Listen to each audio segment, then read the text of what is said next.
Okay, recording on the cloud, and I'm just going to position everything into view. I will say that Wayne County and County Exec Evans has stepped up on indigent defense.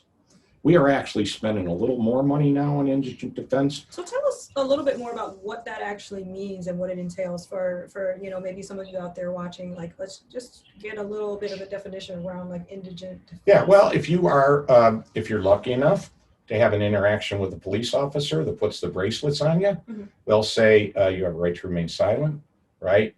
And one of the things they'll tell you is if you can't afford an attorney, one will be provided for you. Well, there is a 25%, and I'm not going to get all the names exactly right, but the county contracts for 25% of those cases. There's some funding mechanisms through the courts that pay for it too.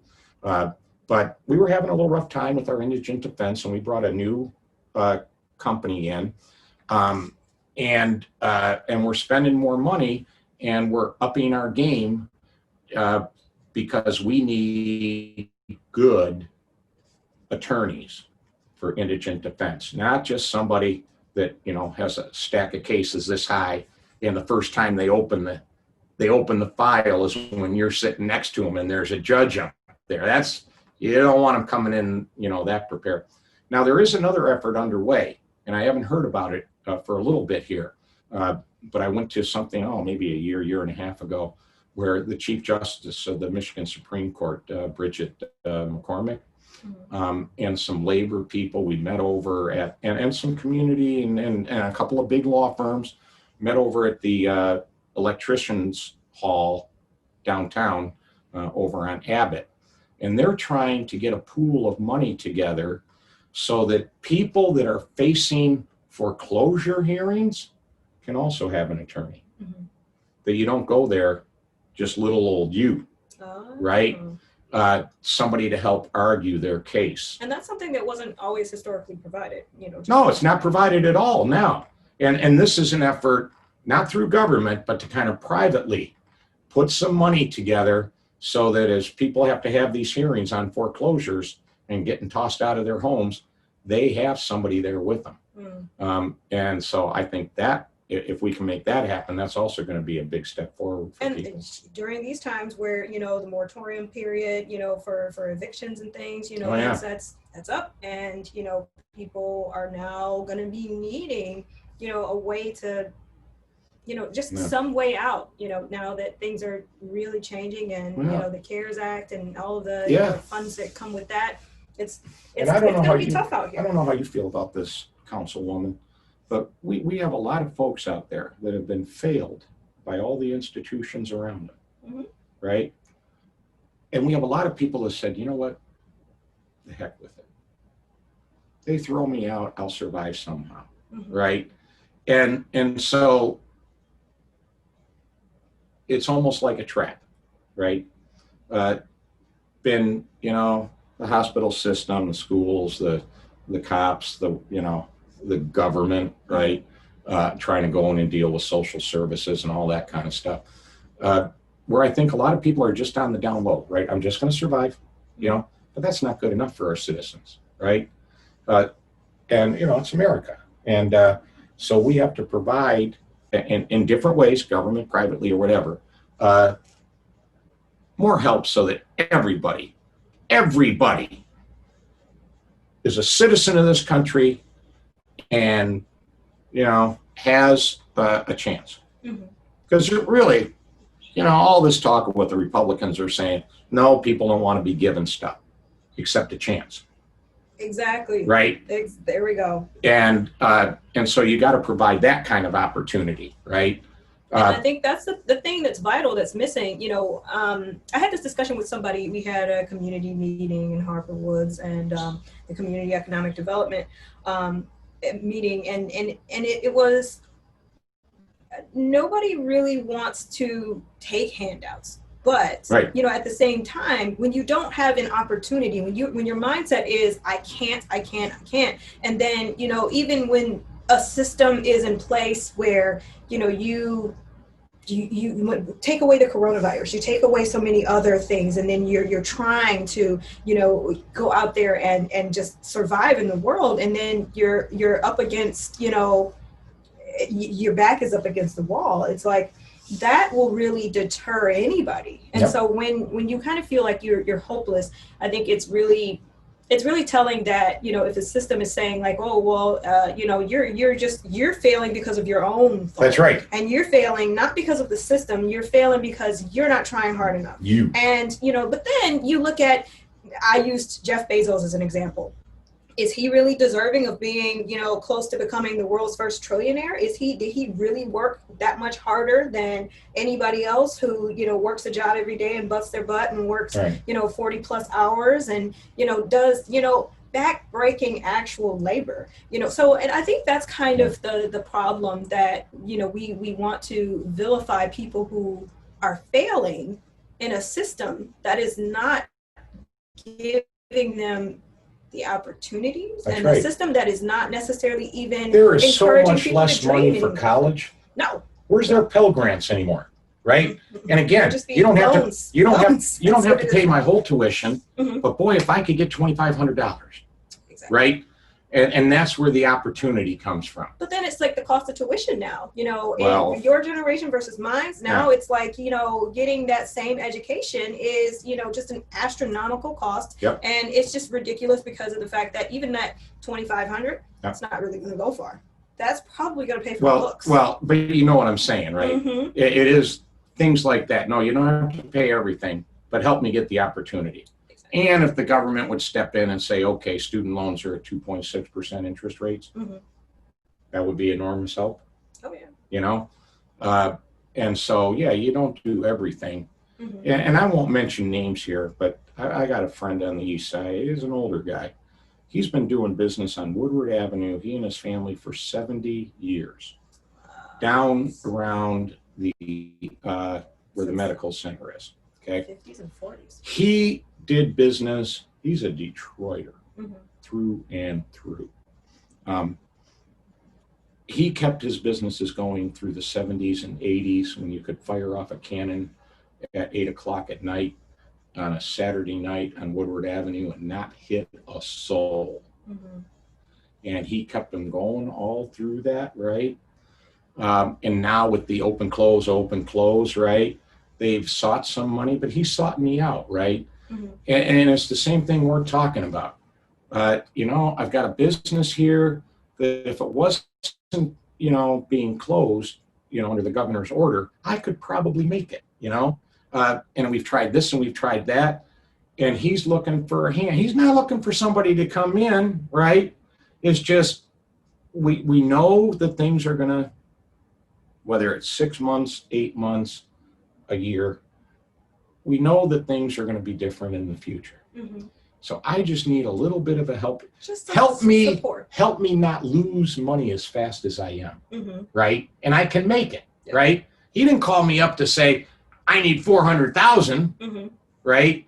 No, he called me up to say, hey, is there anything Wayne County can do to help? And, so I got him with the economic development folks because they know where all the funds are and where you can apply for this and where you can apply for that. But this is the example, where citizens don't want, they want the help a little bit so that they can then go out and succeed, right? No, you don't have to give me all the money in the world. Give me a chance. Exactly. Exactly. And I don't know, this is a debate that I have with a lot of folks. And I really do believe in my heart that everybody wants to work. It is like Maslow's hierarchy of needs, where self-actualization comes from the work that you do. It comes from the fact that you're out there and you're giving your all. And, maybe when you have folks who feel like they have no purpose, that's where you help them kind of find their way to that purpose, so that they can see their way through, just what seemed like, any job, insurmountable everything. Any job, it does give you some self-worth, but it also gives you the opportunity to interact more, whether you're a clerk in the store and how you treat people there, right? It helps the entire community that you're out. Oh, and by the way, this is just great to do it this way. I haven't sat in a room with another person. Oh yeah, talking like this. Exactly. This is great to do it this way. So yeah, if you guys, and I'm glad you're healthy and I'm healthy. Oh, hi Pam, how's it going? So Pam McLean. Do we have people that want to come in? So okay, Deshaun said, or Steele Hughes, who just ran for state rep for District 10. And the famous District 10. Yes.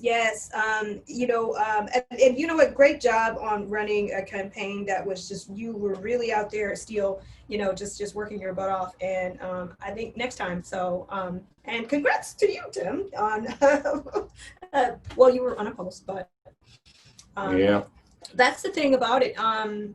So if you guys out there do have questions, please feel free to drop them in the comments here. And just Wayne County, Detroit, we're talking. What was that gentleman's last name? Hughes.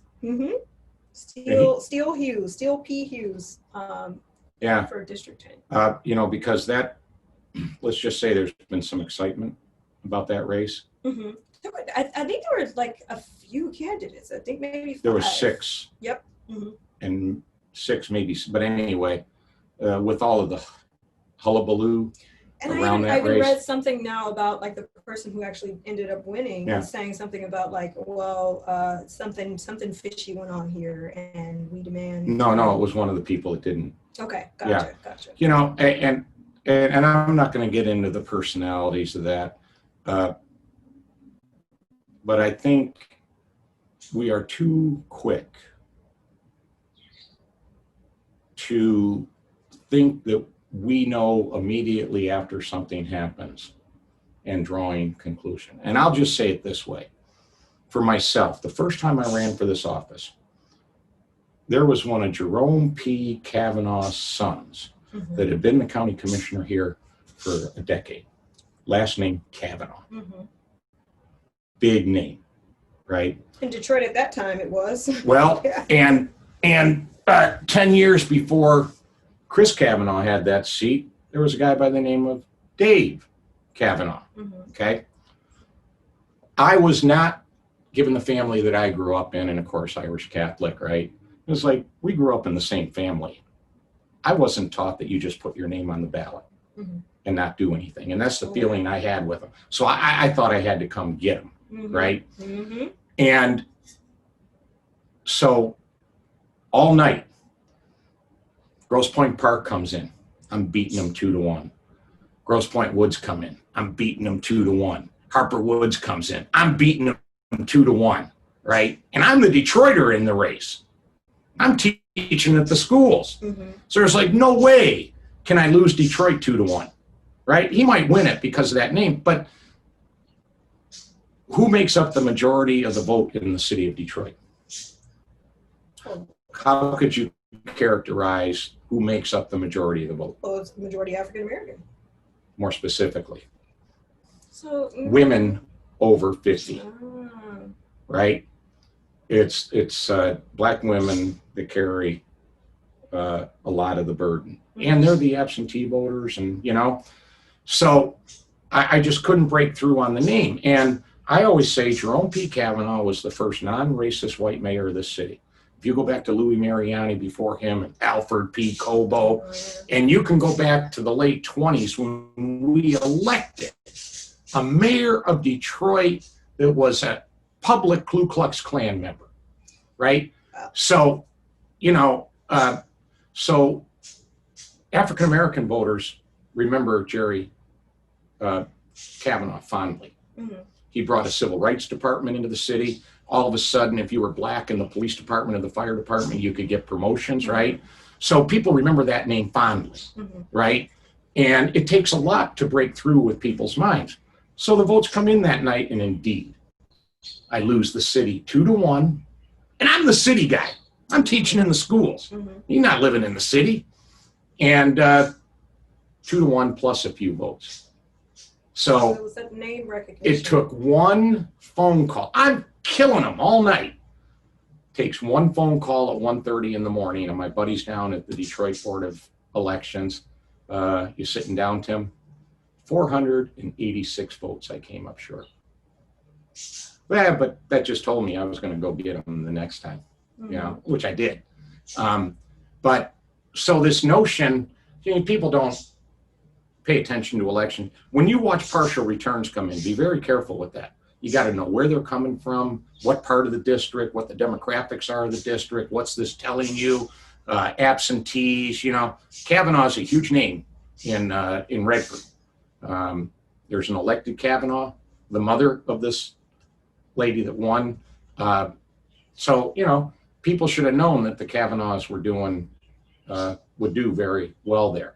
But just from my own experience, you can watch those returns and be winning all night and feeling good. Exactly. And then one phone call from one community, it turns the tide. So it turned the tide on me there.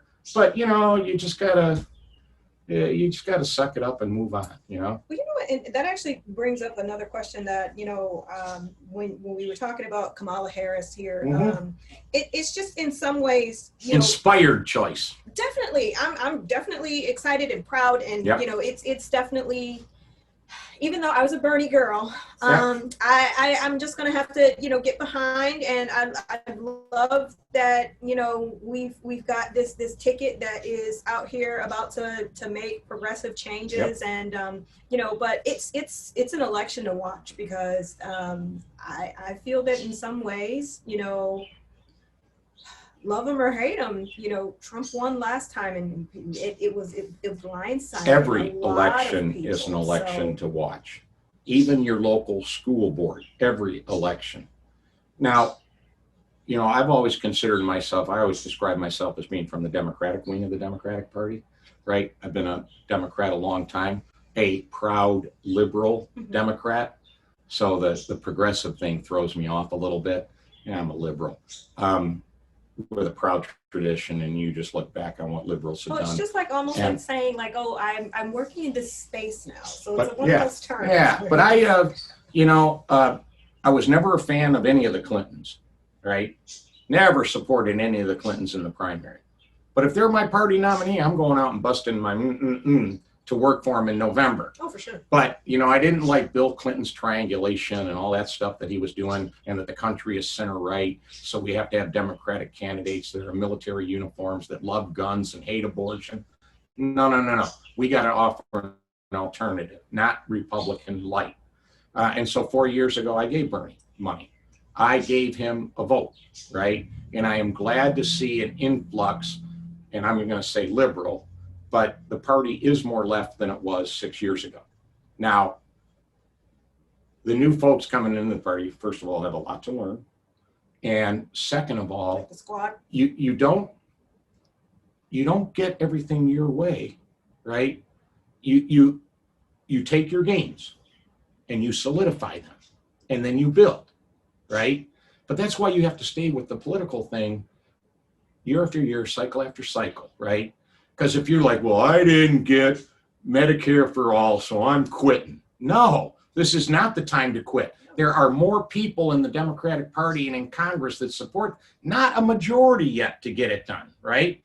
Well, how long does it take? In some ways, I think, you know, maybe that is the new, young, progressive candidates are just like, how long is it going to take? Well, we want instant change. Right. And here's the answer: a lifetime, right? You go back. I encourage everyone to read Simple Justice. Somebody gave me that book for Christmas back when I was in my early 20s. And it's a history of the Brown versus the Board of Education, and really a history of the NAACP Legal Defense Fund. And you got to be familiar with some of the folks that started that back in the 20s, right? Okay. The lawyers. Thurgood Marshall was Mr. Civil Rights. Some guy named Thurgood Marshall was part of that. And they got together in the 20s, and they looked at the Constitution, and they said, we're going to have a legal strategy to make this country live up to the Constitution. It took them 30 years to get to the Brown versus the Board of Education, right? They would take this case in Oklahoma, a little case in Oklahoma nobody was paying attention to, and win it. 5 years later, we're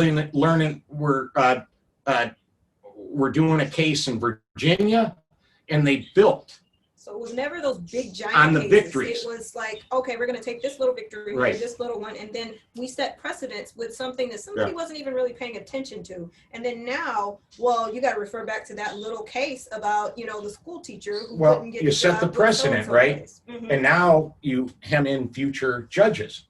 But it was 30, 35 years, right? So these things do take a lifetime. And as I say, the forces of evil never sleep. Once you go to sleep, they're gaining on you, right? And so if you don't do it for a lifetime, and I'm really talking, it's not every human being has to do that. But, you know, for people that are real active, that really want to see some change in the country, you got to stick it out. You got to take your lumps, right? Because I tell people, I got 40 years worth of scars on my back from fights I've lost in the Democratic Party, but I'm a Democrat.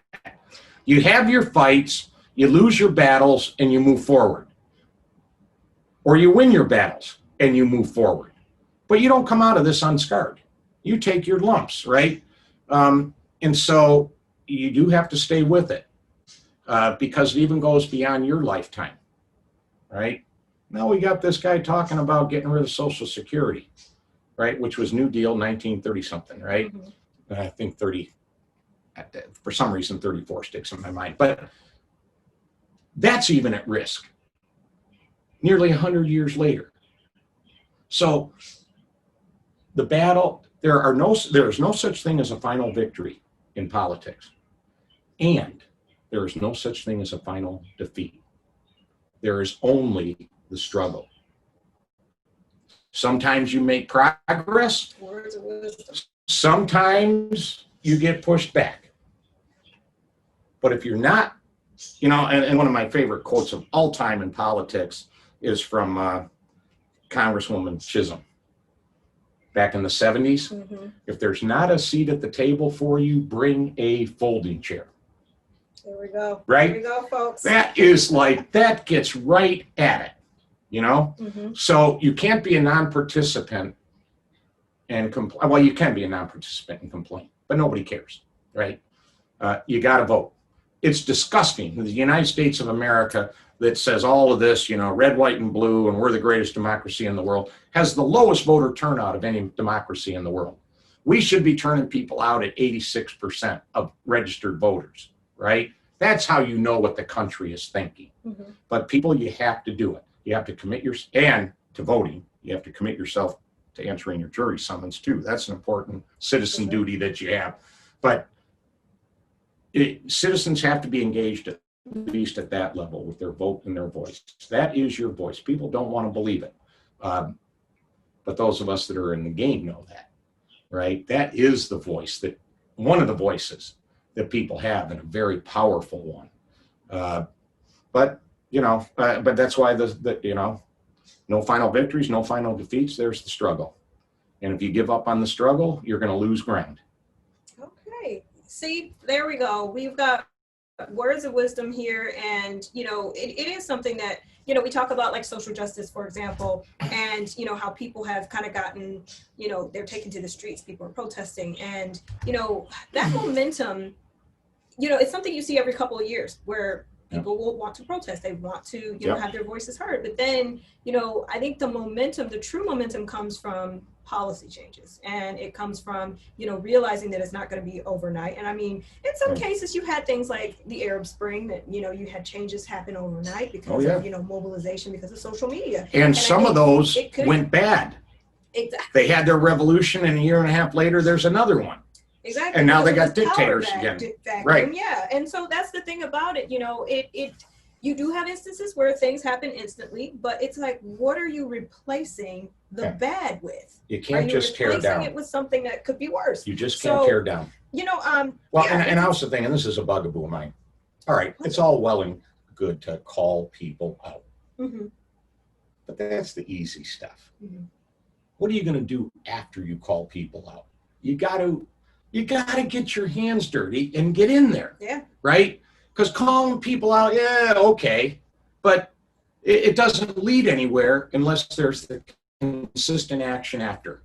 So if you want to say, well, we called people out and nothing happened. Well, what the heck did you do And what the heck did other citizens do after the call out? Did you workshop it? You know, did you come back with maybe an idea as to like how it can, or revisiting it? Or engage, be at your community and block club. Make sure you vote. Or create one if you don't have one. So well, you know, that gets into a little, you know, bit more because you know you can't put it all on busy individuals to build all this infrastructure. But if you are a person that doesn't have a block club, there's an opportunity, right? And give other people the opportunity then. See, this is what you need to do. People don't want to start a block club on their own. The people who want to do that are far and few between. But if you say, and you go around and you put flyers in the door and you say, I'm giving you the opportunity to come to a block club meeting, yeah, people might show up for that. If you build to see what's, that's right. Here you go. Yeah. Well, you know what? This has been a really good, lively, robust conversation here with Tim Killeen. And, you know, we've gotten words of wisdom, lots of thoughts. And Ernestine Lyons, by the way. Little old me. But, you know, I want to run through maybe one more question and then we're going to like wrap it up here. Yeah, we talked about question number 3 I had here, which was, you know, just the pandemic, social justice, you know, upheaval, political transition, and she's just living in transitory times where things are changing. But, you know, I think the one thing to take away is, you know, it's not going to happen overnight, and we just got to be consistent. Well, in our Corona effort in this country, right? The federal government, Trump, punted, and they said, governors, you take care of it. So it's been decentralized. And now you have all these states doing different things, right? And so then you get the open, the close, the open, the close, the open. That's the phase we're in now, right? And so you have this mishmash around the country. And without leadership out of Washington, right? Because he's destroyed the CDC, the National Institute of Health, right? He's like the World Health Organization. They're a bunch of bozos. And now he's having coronavirus task force press conferences with nobody on the coronavirus task force. Yeah, I noticed that. Right? Because he and so like without any leadership in Washington, we've got this crazy quilt out there. It's got to come from Washington to have an organized effort around the country. That's how we can bring this to a close. Not everybody doing their own thing, but there you go. Okay, so one last question here, and I feel like you did give a little bit of this. So what advice would you give to young elected officials like myself to really stick it out and be in there and be ready for those challenges and to, you know, be the game changers that, you know, you were when you came in swinging? And so what kind of advice for the rest I'll of tell us? you, I'm a Wayne County commissioner. There are things I can affect. I am very proud of the Mental Health Authority and how we have gotten up and running and how we service things. The number of times in life you get the opportunity to be a game changer is few and far between. It's really about the day-to-day work and making things better. And sometimes it's incrementally, sometimes it's a little more than that. But if you think, you know, but this is youth, right? They're going to go in there and change everything. You're not, you know? And so I would first encourage, I think everybody should run for political office at some time in their life. See what that is. See what that really is with citizens out there and what citizens are looking for. So I think more people should consider that. And then when you do get an elective office, don't think that as a councilwoman in Harper Woods, that you're going to change Harper Woods overnight, right? Dig into the issues, understand the issues. Then you have a better chance of saying, well, we should move it this way a little bit. We should move it that way a little bit. But I think it's for those of us that want to go into elective life, I mean, they've always used the term the fire in the belly, right? If you have that burning desire to make your community better and you haven't run for office, run for office. And I also think the younger you start and understand, and it may not be yourself running for office, but you know, signing up with a state senator to work on their campaign, somebody that you respect and admire, and learn a little bit of the ropes there. But everybody, we only work as a country if we hear from all voices. And that also includes conservatives and, some people I vehemently disagree with politically. But if we're not all around the table as Americans, we're not going to have, you're not going to get the that country that diversity we of want. thought. You're not really going to get a different perspective. Yeah, You're so only I don't have magic consensus. words, but it's just like anything else, right? The old joke about the guy that gets into a cab in New York with his viola, and he says to the cab driver, "How do I get to Madison Square Garden?" You know that joke? What does the cab driver say to him? "Practice, son, practice." That's how you get to Madison Square Gardens as a musician, right? And so that's the way life is, right? You got to get good at your craft, right? You go over to Baldock right now, there's all sorts of NBA talent on the courts there, but it hasn't been honed. It hasn't been, Yeah. And so that's a commitment you have to make to yourself, right? That I'm going to get good at this craft, I'm going to keep my eyes and ears open. I am going to speak for the issues that I am, and don't be afraid to speak up, okay? The answer is yes. You're going to take a lot of CRAP for it. But that is how things move forward. And you have to say, okay, because people want to attack you for whatever reason. Fine. You got issues, you have your issues. I'm on my game and I'm doing my thing, and you're not taking me off my game. So don't be worried, about taking some stuff out there. Anybody that takes a leadership role is going to take stuff, right? And you take stuff just having kids, and the 14-year-olds give you stuff, as parents. So, don't be afraid of any of that.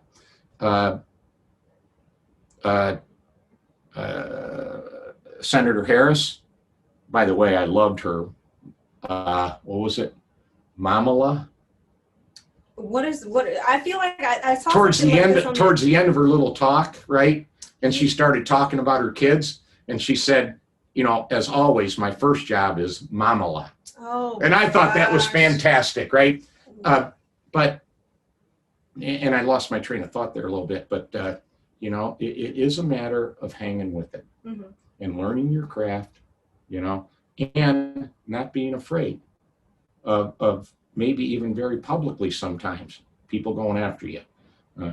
It's a good lesson in your own character, that you can handle that kind of a thing. And, you can't overreact to the 12-year-olds every time they say something stupid. If you think you're going to go to war with them over what they say, you're going to lose.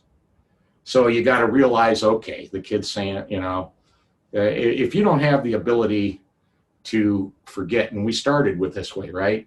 With Harris attacking Biden, they're mature up there. They've been through all of this stuff. They know what it's about, right? And they know when this is done, we'll go out to the bar, we'll have a beer, everything's good. I understand why you have to do it. So don't be afraid, stand your ground, and get out there and say, you know what, I'm going to be somebody that's going to make a positive difference in my community. It might be things that are thought of as little things, or it might be big things, but it all contributes and it all makes for better community. All right. Words of wisdom here from Tim Killeen, and I really appreciate that. I loved every piece of advice, and I think that I want to encourage this kind of discourse for everybody out there watching, and thank you for everybody who did. Nobody has a question? Nobody has a question. Holy cow. Garrett Brown, who works with State Senator Adam Ollier, said good advice. And Yeah, but thank you for everybody out there watching. And like I said, my show is highly rated. I don't have that much of a following, so that's the thing. Well, you can see how much how much you're charging for commercials since you have such a vast audience. Yeah. Sure. Yeah. Exactly. But thank you for watching out there, everybody. Yeah. Thank you for all the likes. And thank you for inviting me, and thank you for anybody that tuned in to say, you know what? I would like to know more about county government and what elected officials do, right? Mm-hmm. And more of my constituents, in this last hour would have an opportunity to get a better look at me and what I'm doing, mm-hmm. and maybe even generate some questions that I might get in emails later this week. Sure. And so thank you for people that had the interest enough to tune into this too. And thank you for just having the space here. The space is fabulous. Thank you, Harry. Thank you, Jackie. Exactly. Thank you. Thank you very much to both of you. Cynthia says it was a great interview. She learned a lot. Thank you for tuning in. Thank you, Harrisana, for tuning in. Oh, Harrisana. Yes. So Peter Cherry too. If I'm not mistaken. Is that the Cherry family? Well, I feel like I know that name. I think he's Harper Woods resident, okay. I saw him in a couple of our community Facebook groups. But yes, I would love 6 months from now to come back and we can talk more specifically just on Wayne County and what we're doing as a government and what initiatives we have. We took $57 million of our CARES Act money and we turned it into a grant program for small businesses in Wayne County. And by small businesses, you have gross receipts of under $1 million. Gross sales, mm-hmm. right? Not $1 million of profit.